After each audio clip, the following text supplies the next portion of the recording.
The three speakers will be in the panel, but I also will introduce Josh Vander Well.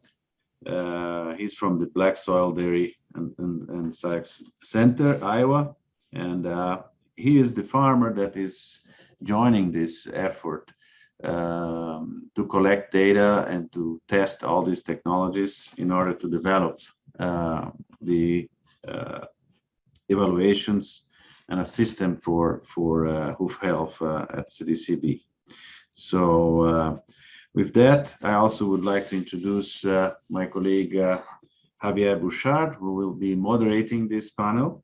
Javier is actually our Chief Innovation Officer, and he has been responsible for creating data pipelines using novel recording technologies and also assessing unexplored data pools. So he's been developing new products and methods that benefit service users and facilitating data access requests from the scientific community.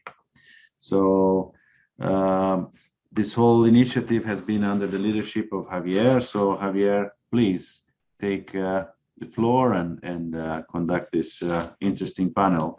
And you guys send your questions.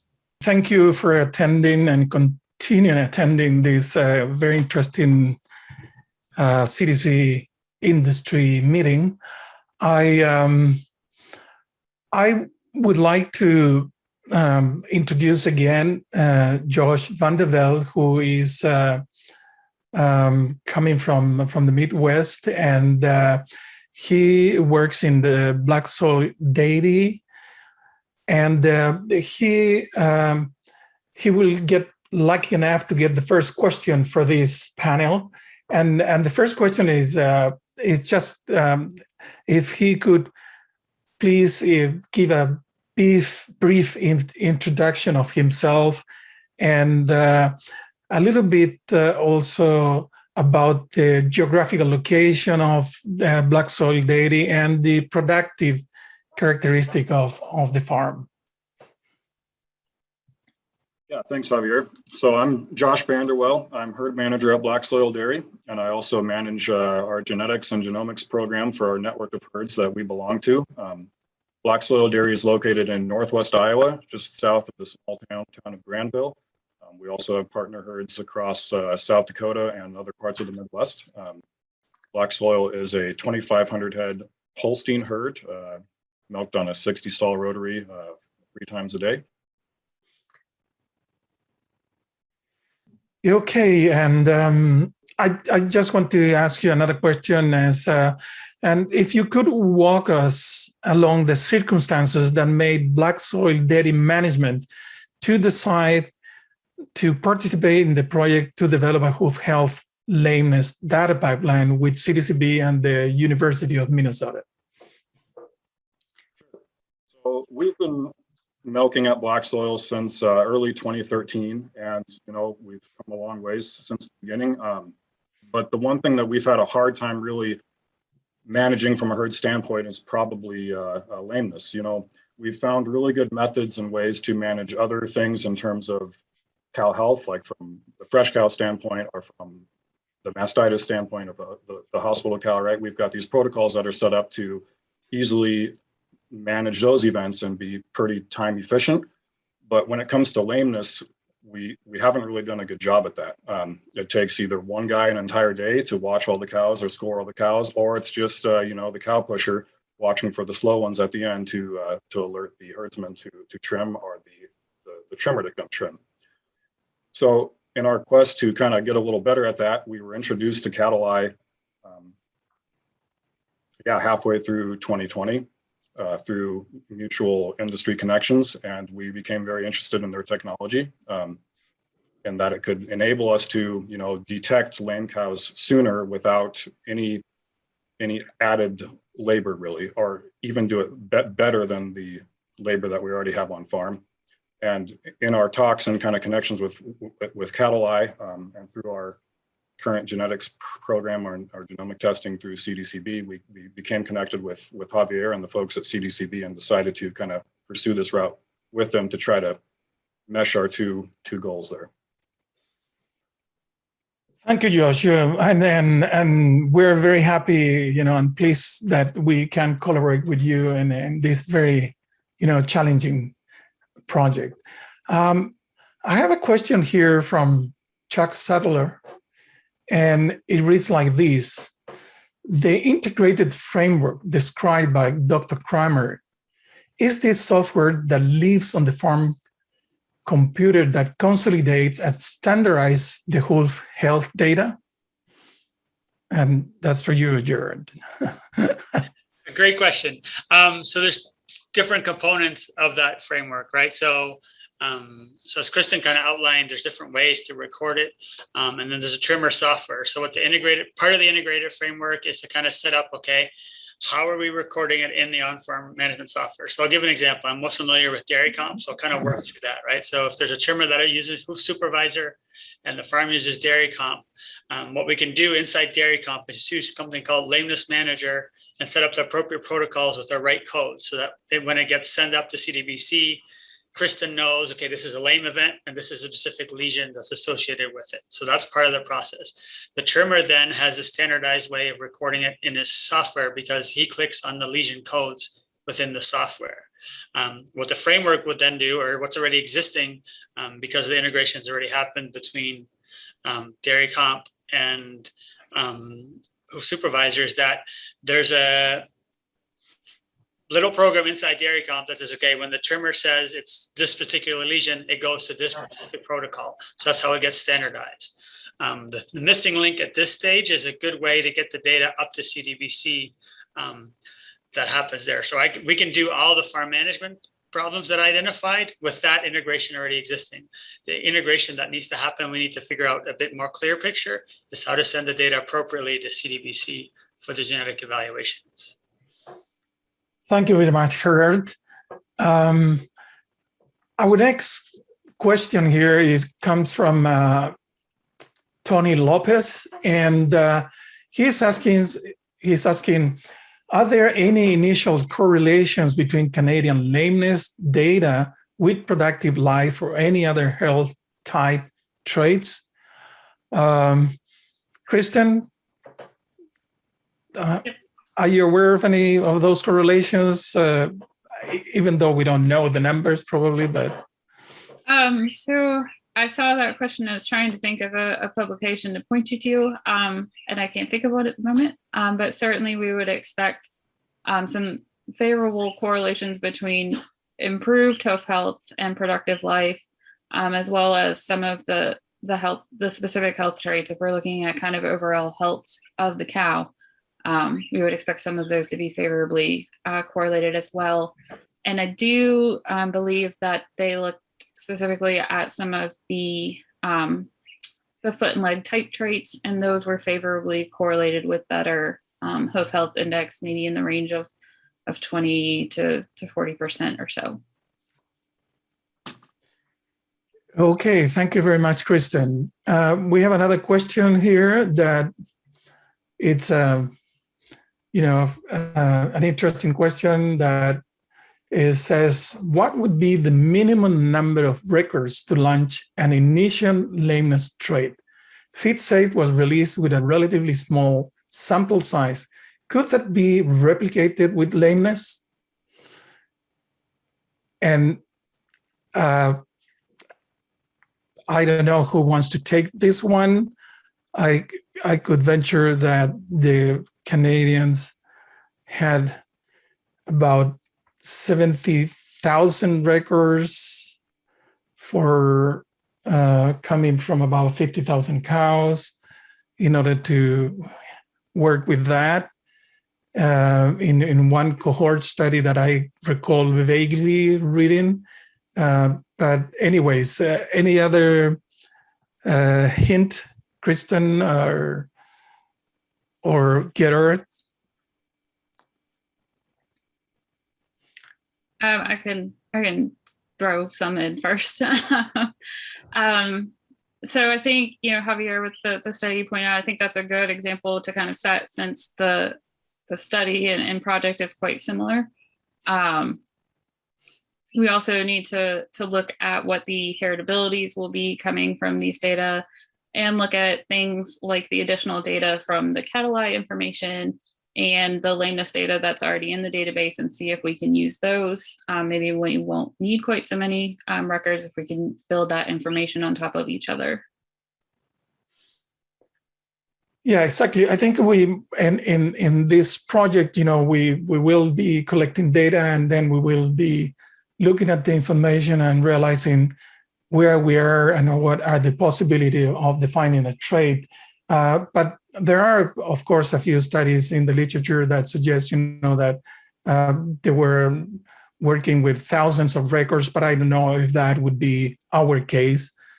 Tens of thousands of records, but I don't know if that would be our case, considering that we have a slightly different study design.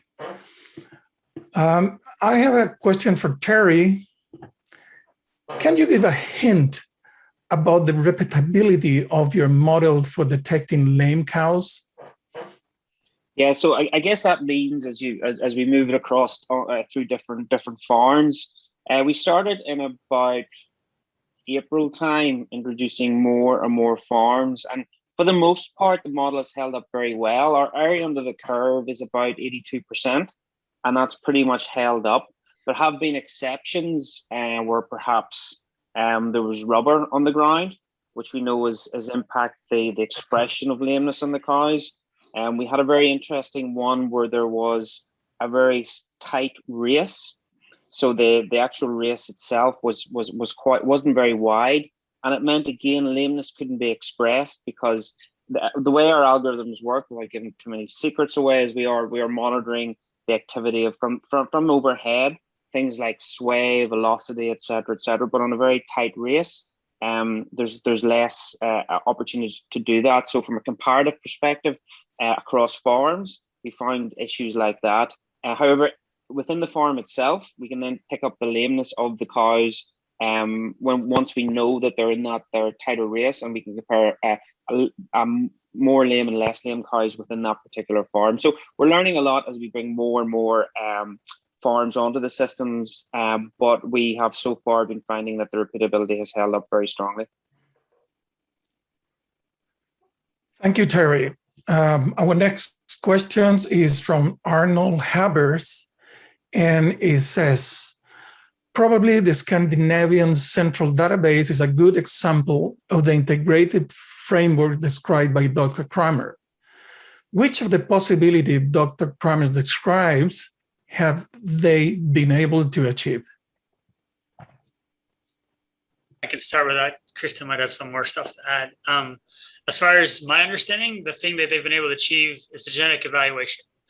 The difference between their framework and what we're working towards is that it's more centrally. I think the data from them all flows to a central database, and it doesn't necessarily flow easily back to the on-farm management stuff, right? So for the farm to make decisions and create management lists, that's a harder process. But the genetic evaluation stuff, that they have a genetic, I think they call it a claw health index in the Scandinavian countries, but that exists in those countries already based on this type of framework. Thank you, Gerard. Another question from an anonymous attendee is, based on current experience so far, how well do you think that CattleEye's system is working to achieve the genetic evaluation goals? And same question for the hoof trimmer info.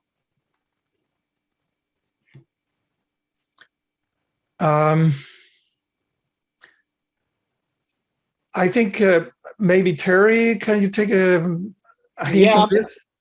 Absolutely, yeah. So what we do is we can produce add to the trim list on the farm, so that the farm can be the farmer can then take action to trim the cow. I think in Josh's case, so what's happening right now at this stage of the project is they're defining a baseline.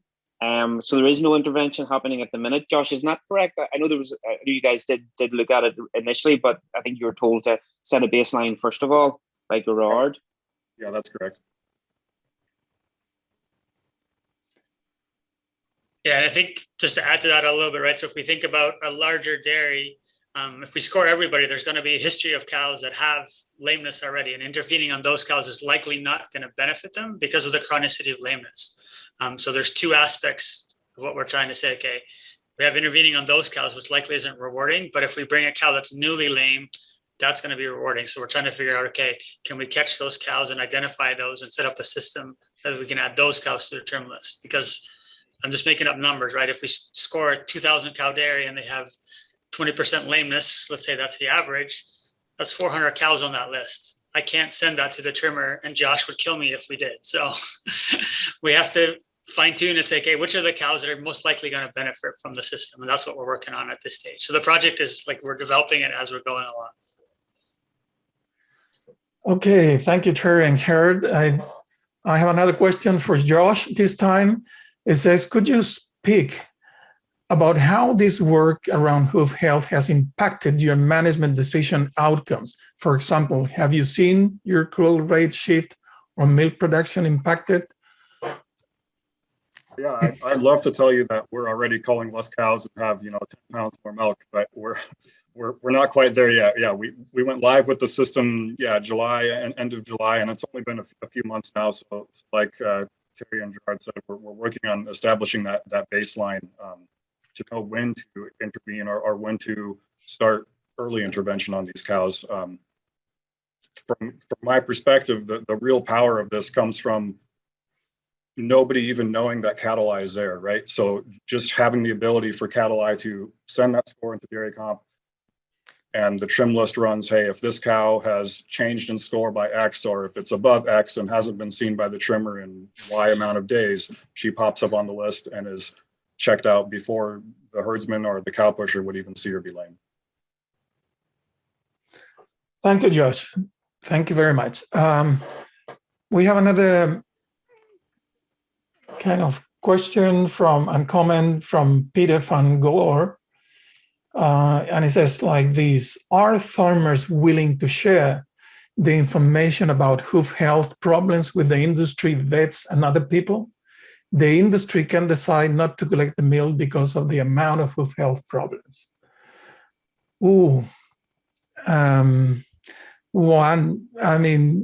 Gerard, do you want to take that, or Josh also could have a say on that one? I mean, both of you are welcome to give a comment there. Go ahead, Josh. I'll go after. I think your perspective is most important here. I can address it from a broader level, at least. I guess from our perspective, we don't really know, at least on our farm, maybe other places are a lot better, but we don't know really what our hoof health prevalence is. I mean, we do to some extent, but it's probably a lot bigger than we think, because we have these, I'll call them subclinical lame cows that we're not even seeing, and those eventually become lame. So I think there is a big problem out there that can be addressed. And you talk about, can the industry decide to not collect milk because of the amount of hoof health problems? I think, like Gerard alluded to in his presentation, I think that could be coming. I mean, we already see situations, brought on by the pandemic and shortly thereafter, where in certain parts of the country, a base program is implemented where you can only produce X amount of milk because there's milk oversupply. Well, I could see a situation in the future where maybe your ability to deliver milk to the processor is impacted by your animal welfare score, or how well you do on your farm program evaluations, or your hoof health score, or something like that. I think, just to build on that a little bit, so I think I totally agree with Josh, and I think, like Terry mentioned about something like Tesco, right? Those farms have a contract with that particular processor or retailer and say, this is the standards they have to meet. And I can see a time where that's the way the industry is moving towards that. To ship milk to, let's say, a fluid milk processor, you're going to have to meet this standard. And that's I think, going to happen. And I think it's just going to build on, because of the base program and everything else. And then can the industry decide not to share it? I think that becomes, do you want access to the market question, right? So maybe there is, in some markets, you can access it without sharing it. Other markets, to access that market and get that price, you might need to access it or share the data, right? So for our project, it doesn't have to be associated, so there's the CattleEye and black soy project, but we can also collect data from trimmers, right? So that data doesn't have to be associated with a particular farm for this project. But in the future, I think like Josh said, it's going to start being requested by our retailers. I've already got friends and colleagues in other parts of the Midwest who do deliver to fluid plants that do have animal welfare auditors come out to their farm, you know, once a month, every other month. And I'm sure they'd much rather have an objective camera looking at their cows than somebody that can be, you know, subjectively influenced by something else that they see. Yeah, that's what we hear in the UK as well. I mean, we're working with the Marks and Spencers, and I think one of the problems that they had is when they did send an auditor out, there was friction there, and I think they wanted, one of the reasons why they've invested in CattleEye is because it removes the friction. It's the machine that's telling them. So you take the sort of the personal potential for conflict out of the situation, which is attractive to everybody. Okay, thank you very much, all of you, for the contribution. We have another comment and question from an anonymous attendee. She is looking forward, and it says, would participating dairy farmers have to invest in software such as CattleEye to be able to submit lameness data to genetic evaluation, or will data also be pulled from herds that just have the hoof trimming observations? I can take part of that. So the data, I see it as two projects, right? So there's a pilot CattleEye locomotion lameness data and trying to see, okay, what can we do with that data, and also the genetic evaluation of that lameness data. But then also the trimming data, we can draw from a much bigger pool, right? I know there's several trimmers on this call. I've contacted with some of them saying, hey, can we use your data? Can you talk to your farms to start making this framework happen and set it up and make the data flow from other farms too, right? So we can have the lesion data and the CattleEye data. It's two projects. It's merged together on one farm. But for the trimming data, as many farms as are willing or want to participate, I would argue we're ready to go. And in the future going forward, as the research progresses and as more data comes in, we can look at those two things as correlated traits as well, so they can bolster the information coming from each. All right, thank you. We have here some kind contribution of data from Janusz Jamrosik. He says that Canadian hoof health data pertaining to the 2018 evaluation, it has about 300,030 records from 134,000 cows. So that will give us an idea of the number of animals that they're using for their genetic evaluation in Canada. Another anonymous attendee is, what is more important, lameness data scored daily on a large scale, but no info about cows, or hoof trimmer data scored on a much smaller case with info about the costs? That's definitely for you, Gerard. I think they answer different questions, right? So I've always believed, when I do my research and even for genetic evaluations, the lesion data is more reliable, but that's because I was using, my comparison was visual locomotion scoring. When you score once, and it's very subjective, and you have the one person doing it.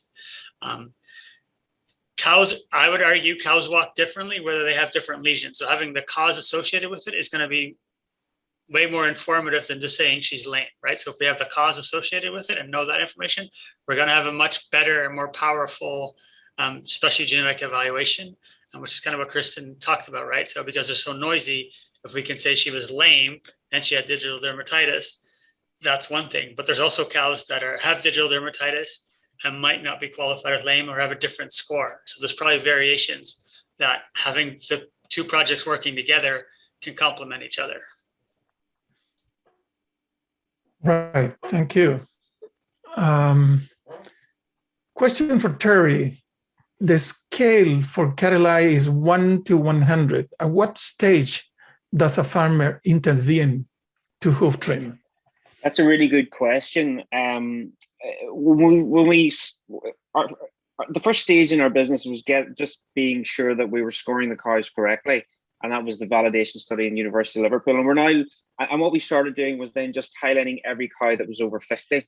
So that was considered a lame cow. But what we're looking at now is the early intervention. So it's whenever the cow starts to move quickly in a lameness direction. So whether it's she moves 20 points within a 4-day period. So you start to see a trend, we call it trending up. And that's the state case, the time that you want to intervene, because that's getting there before the cow actually comes over 50. And that's where we're focusing on now. Great, thank you, Terry. From Don Sheldon, Terry, do you need cows in a single file, or can multiple cows in an alley be evaluated? Yeah, we're fine. We're fine with the multiple cows.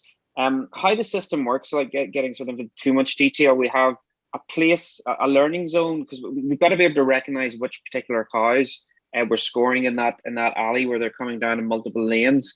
And we do that by using re-identification. So we basically learn the cow when she steps on the rotary and pull off the RFID, and then we score her as she exits, and then we can then get the RFID of the cow by matching those two images. And then we can then put that cow on the trim list, or we can highlight that particular cow. So yes, we're absolutely fine in those multiple lane alleys. Great, thank you, Terry. Josh, from anonymous attendee, what is the price of CattleEye per cow per year? I'll pitch Sooner that or one. later, it would come. Yeah. Well, I mean, that's a really good question. We're looking at between $1 and $2 per cow per month, and the range is a bit of a range there, but that depends on the size of the herd. So, is that right, Josh? The question was for you. Yes. Okay. Another anonymous attendee says, beyond hoof health, what are other data gathering opportunities on dairy farm that would provide value-added information to farmers and positively impact the environment? Who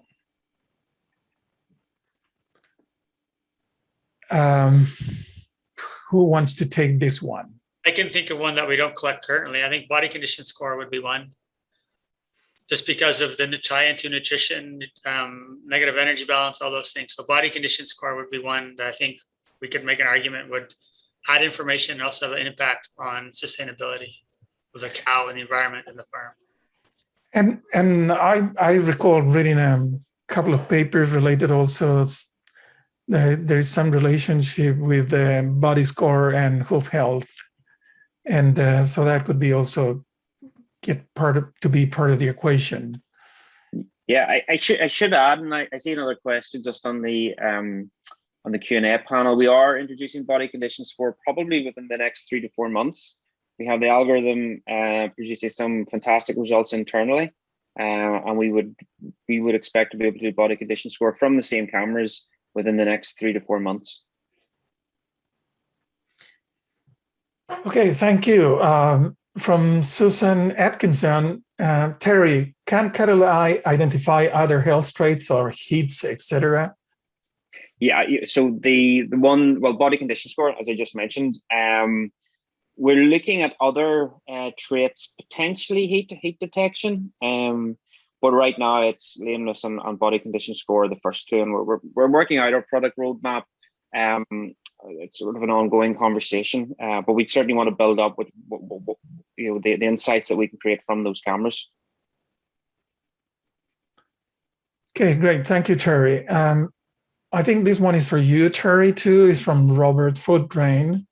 In Germany, there was a project connecting the milk differential somatic cell count as a measure to identify cows with digital dermatitis. With labs being able to collect DSCC from the HIA milk sample, what is the opportunity to connect this data with data collected via CattleEye? Yeah, that's a really interesting question. We're very focused on CattleEye on just the machine vision. And we see companies like Dairy Comp or BoviSync being the ones that will integrate the different layers and being able to include somatic cell count whenever they're making decisions. So from our perspective, we'll be pushing that data into these systems, and then it's up to others to then look to create the value from this data. Great, thank you, Terry.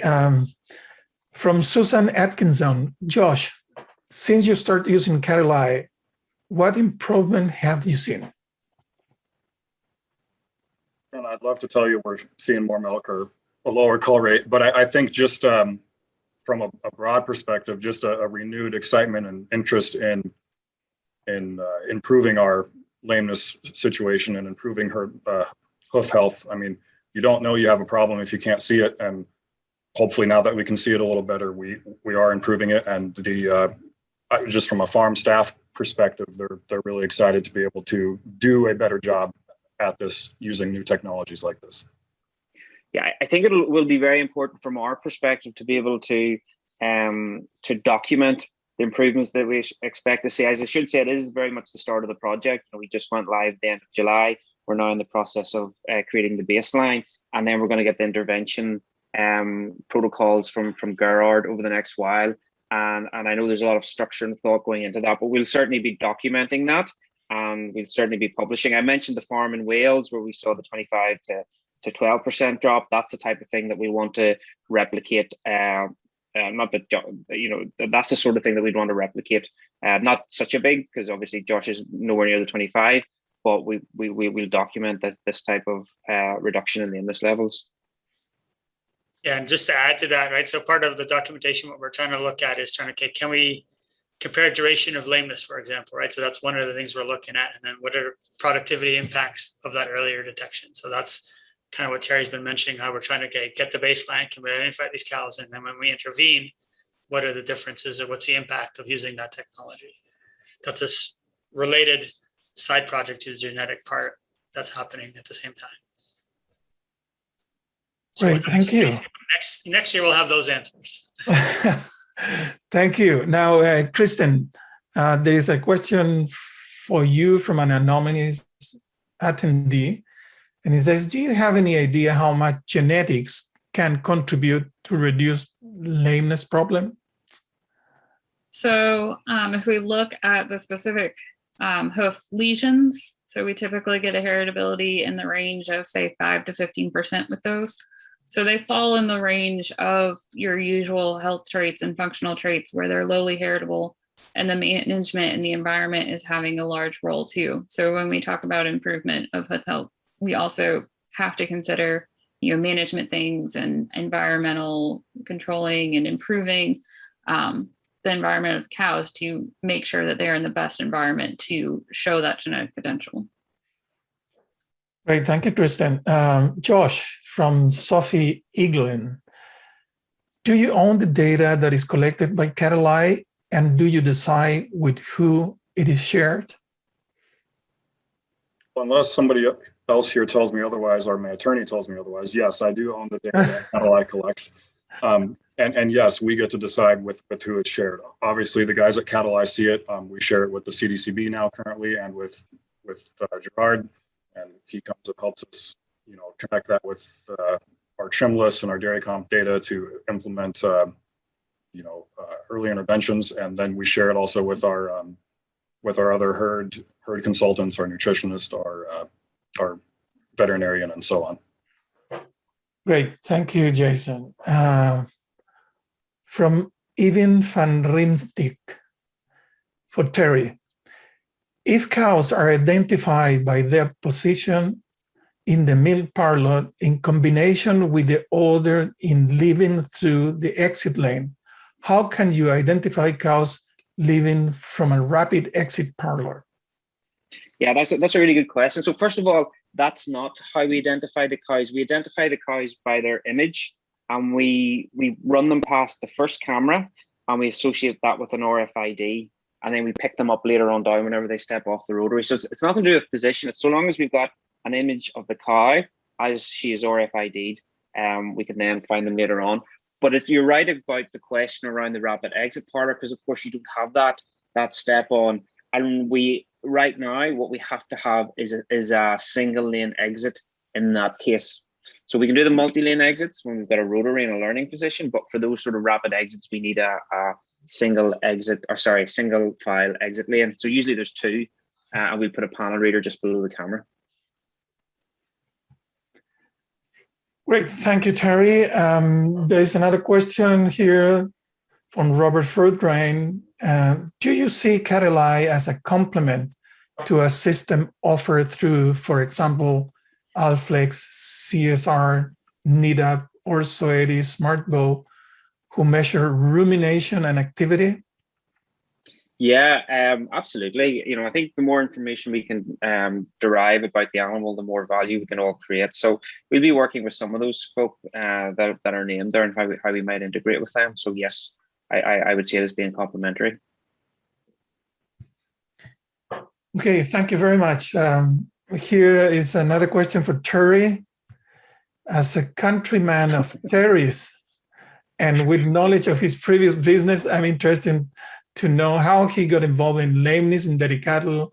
Was he approached to fix a problem from an industry representative or something like he was asked by a former customer base? Yeah, well, it was very much driven. I was aware of the technology, the concept of using machine vision to derive insights in general. And what I thought lameness was a good starting point because of the links. I already had a lot of links to retailers, and I knew it was a particular problem for the retailers about how they got the non-subjective mobility scoring. So I thought it was a good fit. So yeah, it was more sort of through connections with the UK retailers that made me think about lameness first of all. Thank you, Terry. For Josh, again, I'm following up Sophie's question. Is data ownership a concern for you? Yeah, I'd say it is a concern. We definitely want to maintain ownership of our data and get to control who it's shared with. But at the same time, we also can't become so protective of our data that we lose out on, insights and developments that we can work on within the industry. I mean, we obviously have data licensing agreements set up with whoever sees our data. So we feel like we're fairly protected. All right. Thank you, Josh. Terry, how do you see CattleEye working in robotic milking environments? Yeah, it's something that we're currently working on. Of course, in a robotic milking environment, you don't have that exit. So we're looking at positioning cameras where the cows are most likely to walk past. And what we can do is, cows can walk past and maybe we don't have enough information to score them. So we need about 3 seconds of footage. I think it's 12 feet of walking before we can give a cow an accurate score. So what we can do is run a camera, and if she happens to walk past it and give us enough data, then we can score them. And our expectation is that on a robotic free movement farm, that enough animals will walk past the camera enough times for us to be able to give an accurate mobility scoring. But it's definitely it's something that we're currently working on.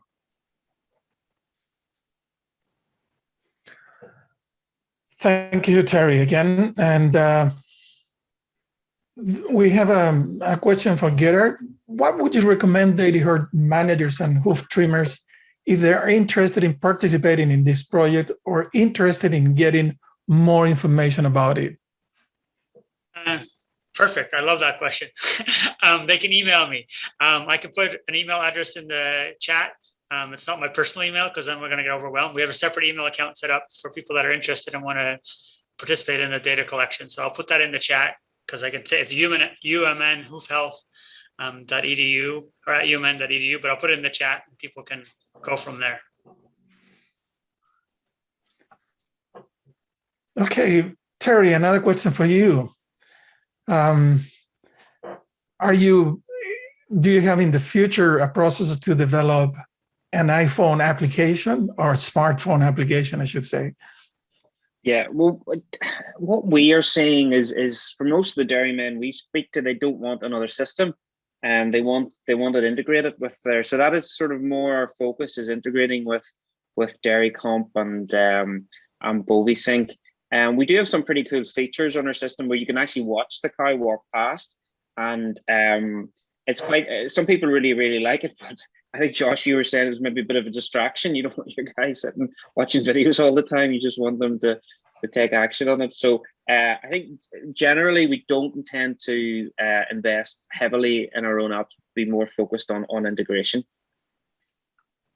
Yeah, I'd say from a farm standpoint, that's definitely true. The biggest value we see from the app is the individual footage that we can watch. So, for example, if a cow comes up on a trim list and the herdsman sees it walk by and she looks fine to him, he can quick go and look at that footage and be like, okay, yeah, she actually was kind of walking funny. So let's actually bring her to the chute, and he can have confidence, and maybe that's just part of them building confidence in the system at the start. But yeah, it's definitely valuable.